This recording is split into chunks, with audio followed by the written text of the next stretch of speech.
ഞാൻ പറയുമ്പോൾ ഈ ബോഡി ഷേമിങ്ങിനെതിരെ ഏറ്റവും കൂടുതൽ സംസാരിച്ചിട്ടുള്ള ആളാണ് കൃഷ്ണൻ.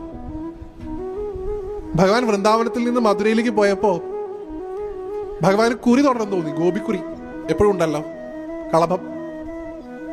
നോക്കിയപ്പോ ഒരു സ്ത്രീ ഒരു വലിയ പാത്രം കുറിക്കൂട്ട്, കംസന്റെ കുറിക്കൂട്ടാണ്, കംസന്റെ കൊട്ടാരത്തിലേക്ക് കളഭം കൊണ്ട് കൊണ്ടുപോവാ. അവളെ നോക്കി എല്ലാവരും വിളിക്കുന്നുണ്ട് കൂനി കൂനി കൂനി. കാരണം നടക്കുമ്പോ വളവുണ്ട്, ഇങ്ങനെ പോവാ.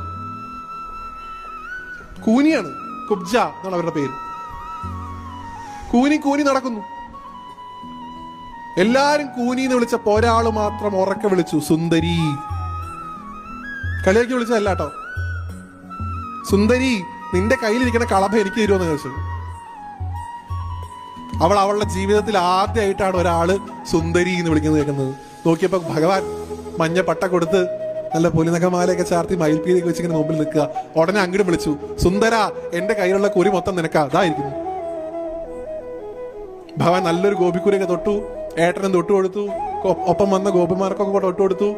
ഭഗവാൻ എന്തെങ്കിലും ഇങ്ങോട്ട് വാങ്ങിക്കഴിഞ്ഞാൽ തിരിച്ചെന്തെങ്കിലും കൊടുക്കാതെ പോകുന്നൊരു പതിവില്ല. കാലിന്റെ പെരുവിരൽ കൊണ്ട് അവളുടെ കാലിലങ്ങോട്ട് ചവിട്ടി പിടിച്ച് താടിക്കൊരു തട്ടാൻ കൊടുത്തു, അത്രയും മുകളിലേക്ക് ഒറ്റ തട്ട്. നിങ്ങൾ ഇൻസ്റ്റാഗ്രാമിൽ കാണുന്ന മേക്ക് ഓവർ ഒന്നുമല്ല കേട്ടോ. യഥാർത്ഥ മേക്ക് ഓവർ അപ്പോഴാ കണ്ടത്. ഇത്ര നാൾ കൂനിന്ന് വിളിച്ച് അധിക്ഷേപിച്ചവരൊക്കെ ഇത്രയും ഭംഗിയുള്ള ഒരു സ്ത്രീയെ പിന്നെ കണ്ടിട്ടില്ല എന്നാ. കുബ്ജയ്ക്ക് ഏറ്റവും മനോഹരമായുള്ള രൂപം ഭഗവാൻ കൊടുത്തു.